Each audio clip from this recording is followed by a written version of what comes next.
Hi everyone, it's Amy here. Today we are doing video 2 in our Back to School Ready series. Now, a common mistake that I think a lot of teachers make at the beginning of the year is feeling like they can't start planning out their timetable or even thinking about it until the admin have given them their non-contact time details. Now, that word is going to differ from state to state. Here in WA we call it our dot time, DOTT, duties other than teaching. But it's basically the time when another teacher has your students and you have time for prepping and planning. So a lot of teachers wait until they know those times before they start figuring it all out. And I really think if there is one thing that you are going to do these holidays to get ready for back to school, it should be thinking about your timetable, especially if you're a beginning teacher and you haven't worked all that out yet about how you're going to teach the different subjects. So I'm next to my whiteboard today so I can actually take you through the process that I use to plan out my timetable and let you guys know some different options and some different ways of doing things in your classroom. Now, this will probably not be the most neatest thing in the world, so please forgive my handwriting today, but I'm choosing speed over neatness. So basically what you're going to start with is you do need to know a couple of things about your school. And that first off is the times that the school starts and finishes, and also your break times. Now, if you don't know this already, most school websites will have it on there somewhere. If you go digging around the website, you'll probably find it. However, if you can't find it on there, then email your principal or somebody you're connected to in the school. They will not mind telling you the different times for things. So at my school, the kids are let in at 8:30, but we do not have to start teaching until 8:40. Our first break time is 10:50, and then recess is at 11:15. Recess starts at 10:50, finishes at 11:15. And then we have lunch at 12:15, and we come back in from that at 1 o'clock. And then our day finishes at 3 o'clock, well, at least the students' day. So then, looking at that kind of timetable, I kind of break them into hour slots. So I do split up this afternoon section and I do split up the morning section. Then the next thing I do is, even though I don't know when my dot sessions are going to be yet, I can kind of just make it up just to fit it in. And I know the next thing I'm going to say is going to be a bit controversial, not controversial, just a bit annoying for some people, because I do know that it is not equal between the states about how much non-contact time we get. But here in WA, it works out to just about be 4 hours worth of non-contact time. Some schools do that as 4 individual dot sessions. I know some schools who do 5.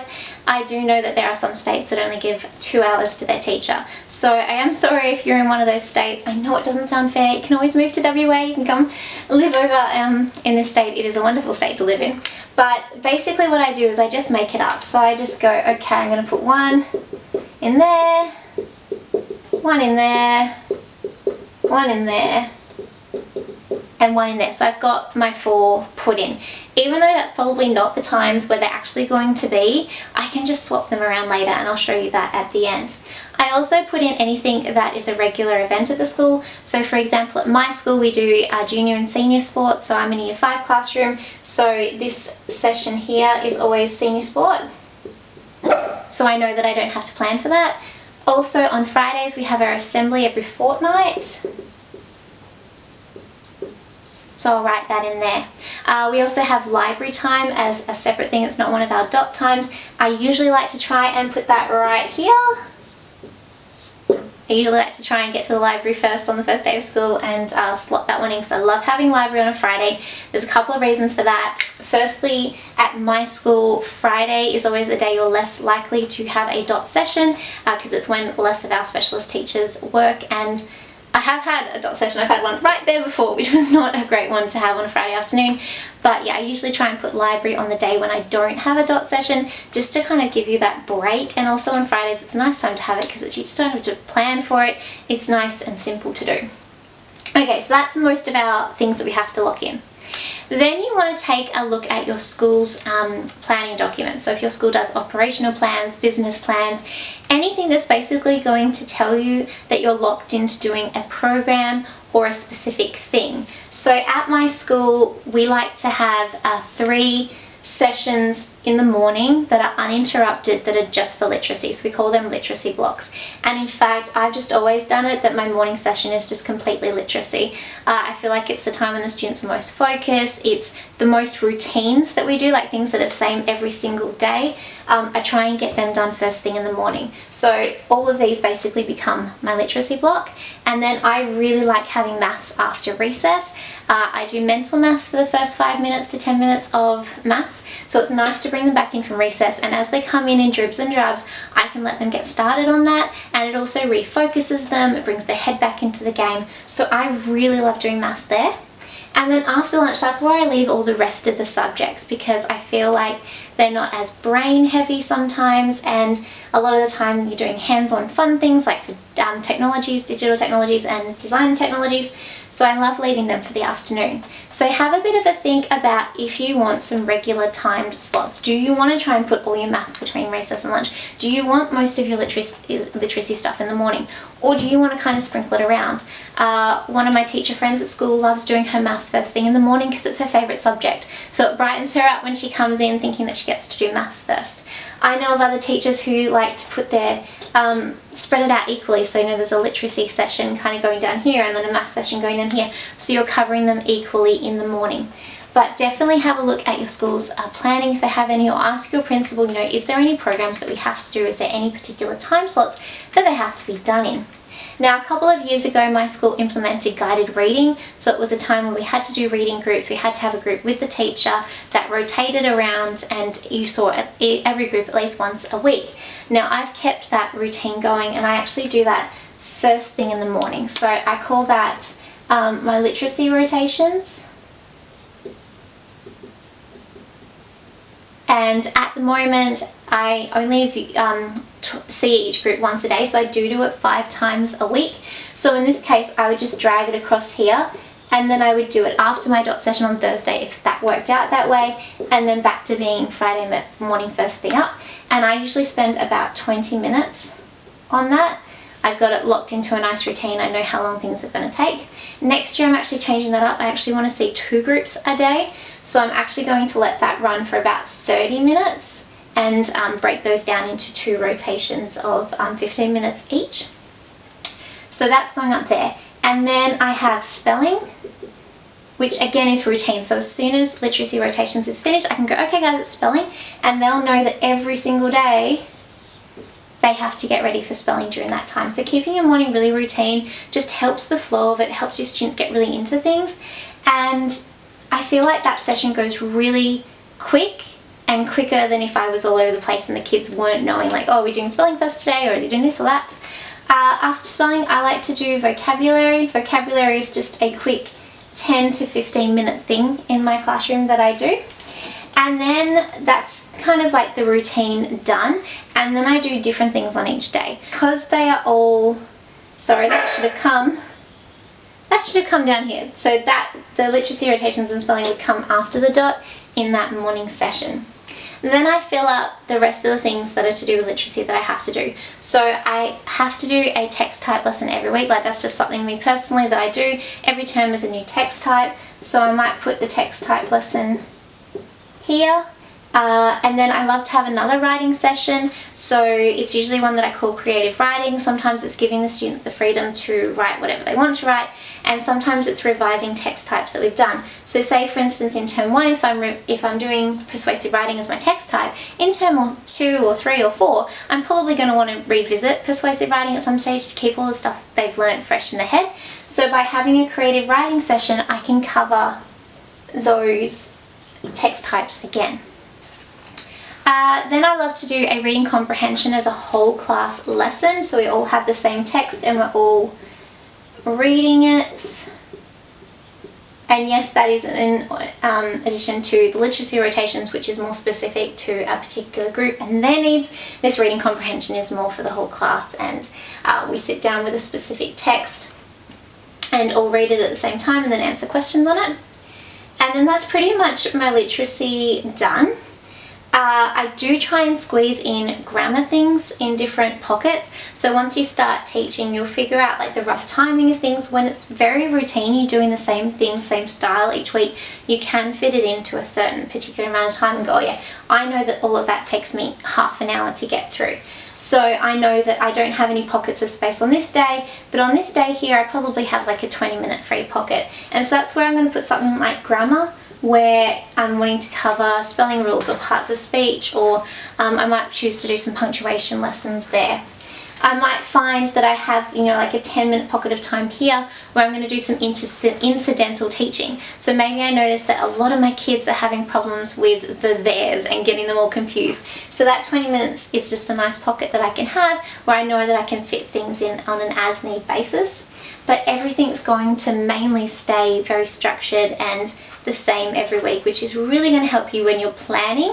If things are just routine and you know what's happening every single week and it's the same sort of thing. Now here in WA, I think it is, it may be the whole of Australia wide, but it is mandated that 50% of our teaching time is designated to literacy and maths. And one of our teachers at our school did the calculations on that at one stage and said that basically means 6 to 7 hours of maths and 6 to 7 hours of literacy every day. So I kind of look at that and I go, well, that's like 1, 2, 3, 4, 5, 6, 7, 8. That's already 8 hours of literacy. So I don't really need any more. But what you'll notice is missing is speaking and listening and viewing. I don't do particular lessons on them. Instead, I integrate them into the things that are already there. So speaking and listening can come into reading comprehension. It can come into a HASS lesson, or viewing might come into science that week. So just kind of being aware that those are floating around and making sure that I'm covering them via other subjects. So then I said that after recess, I really love doing a maths lesson. The reason for that is because as soon as the students come in from recess, which is usually in dribs and drabs because I open the door almost as soon as the bell goes, so it does take the kids a while to get up from the ovals and things like that. But we start mental maths and everybody can just start it as soon as they come in. We don't have to wait for anyone. So I just feel like it's really maximizing the time that we have in the classroom, and I feel like the mental maths activities recenter the students, refocus them, and it's just a great way to kick off and get their brain juices flowing for maths. So then I put all of these as maths, and obviously then, if I have a dot between recess and lunch, I can't do maths there, so that does mean I do need to try and fit it somewhere else in that day, and then I might do it here.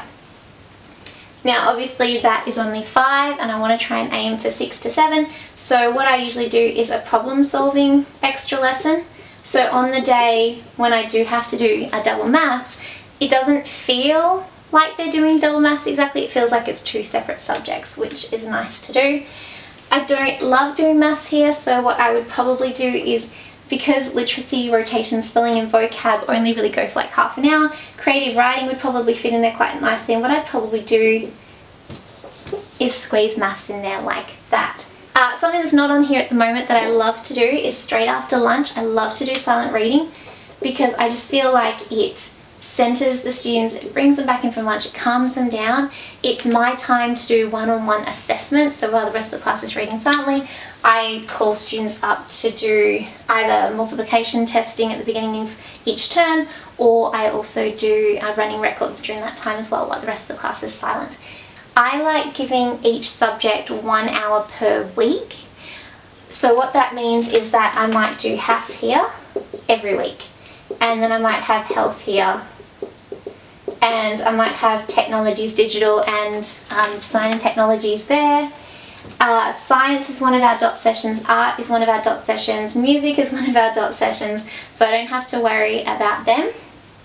And then I've got 2 sessions here that are free. This one here is usually finishing off time, so I like to designate some time every week to finishing things off if they haven't got finished off during the week.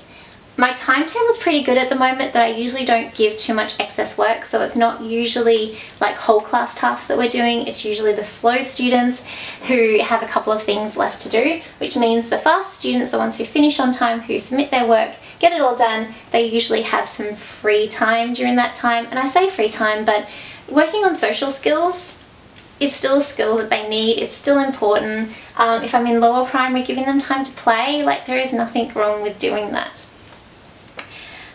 Also on Fridays, I love to do BTN with the older kids. Library doesn't need to take up as long when you've got older kids, so I do slot BTN in there. So now that I've got all the main subjects in and I'm happy with my literacy and my maths, I do have one session still here. And I seem to end up with one session every year where I have a session where I can play with it. So in the past, I've done a session where I read to the students. So it's novel time, I read for 30 minutes, we do an activity on the text that we're reading.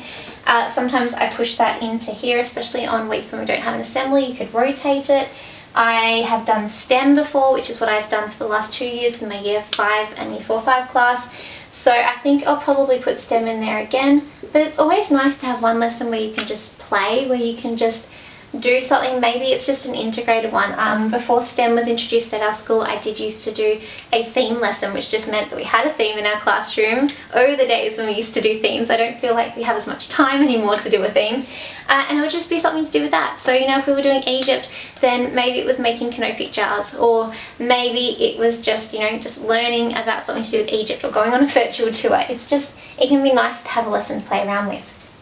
Now, one thing I want to add here is I choose to do my subjects once a week, but there are definitely other ways that you can do that and other benefits to doing it other ways. So I know some teachers in our school that prefer to teach health and HASS and technologies in a cycle. So what that means is that they might teach HASS every single day for 2 weeks to get through the content for that term, and then the next 2 weeks are health, and then the next 2 weeks are technology. My brain doesn't really work like that. I prefer just to do one lesson and have a couple of different units on the go at once, so you're not getting bored of a topic. However, having the same subject every day means you can really build upon things, but then I question how long a student's really going to retain that knowledge. So there's definitely pros and cons to doing it both ways. So this is my timetable that I basically used for the whole of last year. It didn't really change very much as the year went on, and I'll definitely be giving you guys an editable copy of this. So today we walked you through how you can plan out your timetable, and I gave you some different options on the styles of planning you might like to use. One method that I didn't talk about was the So today we talked about how to plan out your timetable, and I gave you a few different options that you might like to utilize in your timetable. One of the things that I didn't talk about though was the 10-step planning method. Now, if your university teachers never told you about this, it's basically where you get out of your car in the morning and on the walk to your classroom you work out what you're going to teach that day. Do I feel like teaching HASS, or do I feel like teaching English? No, definitely not a maths day today. I do not recommend that approach for so many reasons. One, it's going to be so much more stressful for you. Two, it's going to be less effective for your students' learning. They are not going to learn as well if you're just teaching whatever the heck you want that day. I definitely recommend having some sort of structure. And the great thing about having one structure locked in for every day, every week, first of all, it's great for your students. If you have any with special needs like autism, they really respond well to this. And there's a saying that says that best practice for students with autism is best practice for everyone. I am a bit of a person with anxiety. I love knowing when I'm going to something exactly what's happening that day. So this can be really comforting for your students to just know what they're doing each day. And then when you sit down to plan each week, you've got the structure there. You already have done most of the hard work, because then you have to sit down and go, oh, today's a maths lesson. Okay, my concept for this week is this, and so I'm going to do this for this lesson, this for this lesson, this for this lesson. It just flows more nicely. And when you've got ones that are just routine, like literacy rotations, I know each week that I have to pick a text for each group. I know that I have to make sure that the templates are all ready for my groups doing reading box, or that I've got iPads ready for the group that's doing an iPad task. When it's routine like that, it's just, you get into a flow, setting things up are easier. For reading comprehension in Year 5, what I usually do for most of the terms is it's just, we have a text that we read, they usually read it silently, and then we choral read, or I pick volunteers to read. Then we have questions. In term 1, I'm more supportive. I go through the questions with them before they attempt to answer them themselves, and then we work up to where they just read the questions themselves, they answer it, and then we go through the answers. Because it's usually the same routine every single week, I know that I just need to pick a text, and then the rest just flows. I don't have to be thinking of a lesson every week. Or when I was in lower primary, what reading comprehension would mean to me was picking a big book and then picking an activity from First Steps that matched it. So, you know, doing I Wonder charts, or before, during, after reading activities, or doing character inventories, things like that. It was just simple and easy to be able to pick lessons for it. So I hope you guys have found this video really useful today, and I hope you're going to sit down and start nutting out your timetable. And once you have these sort of things planned out, you can start looking at what kind of programs you're going to use for each of them. And that's what we're going to be talking about in tomorrow's video. What topics are you going to teach in maths each day? How often are you going to be changing topics? Are you going to be looking for a specific maths program to teach? Does your school use stepping stones or envision maths? All of that we're going to go through tomorrow, so I hope you'll be here to join me for that. See you guys later.